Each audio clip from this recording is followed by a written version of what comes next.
Hello students, welcome to today's video lesson where we shall discuss the topic of clauses. A clause is that part of a sentence that contains a subject and a predicate. Clauses are divided into two types: principal clause, which is also known as independent clause, main clause and complete clause. Subordinate clause, which is also known as dependent clause and incomplete clause. An independent or principal clause can express a complete thought in itself. It conveys clear meaning independently. It does not need to be supported by any other clause. Let us go over some examples of independent clauses. Let us start the match. I do not know when the match starts. Our planets revolve around the sun. The underlined parts in the above sentences are independent clauses. Subordinate or dependent clause cannot convey any meaning clearly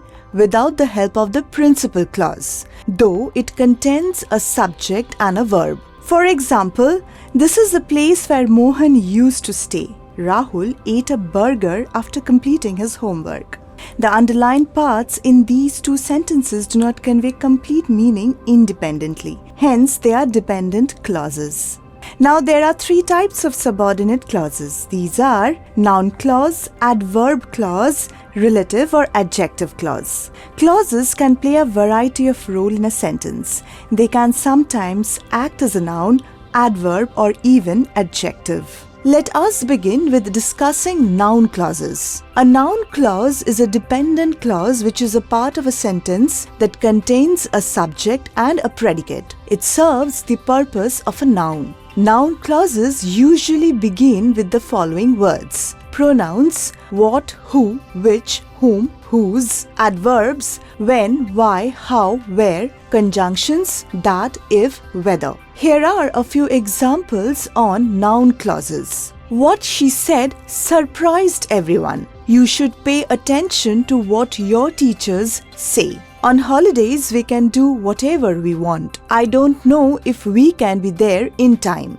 On the other hand, an adverb clause is a part of a sentence that contains a subject and a predicate and modifies a verb, an adjective, or another adverb in the sentence. For example, he would have succeeded if he had worked hard. Here, the underlined portion denotes an adverbial clause as it modifies the verb succeeded. On what condition would he have passed if he had worked hard? Adverbial clauses are of two types: adverb, adverbial clause of condition; adverb clause of time. Adverbial clauses of condition. The adverbial clauses of condition start with if, provided, unless, where, in case, etc. We use adverbial clause of condition to modify a verb in the main clause and to tell the condition under which an action takes place. Here are a few examples of adverbial clauses. If you freeze water, it turns into ice. I will let him play provided he finishes his homework. We cannot let her go unless she speaks the truth. Next type is the adverbial clause of time.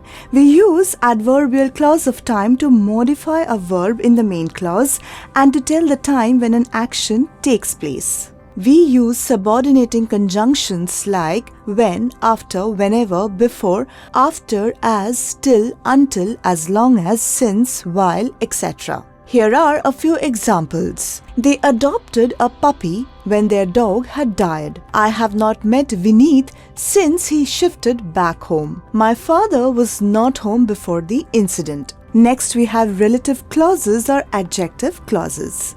A relative clause works as an adjective and is therefore also known as adjective clause. It is always placed after the noun representing a person, group, or object. A relative clause usually starts with the following: relative pronouns, who, whom, which, whose, that; relative adverbs, when, where, why, how; Let us see some examples of relative clauses or adjective clauses. Mohan visited the market where they sold luxury items. The man who is with my sister is her husband. The tune reminded her of a song that she had heard earlier. With that, we come to the end of today's video lesson on clauses. For further revision of clauses, do go through our question and answer files. See you soon.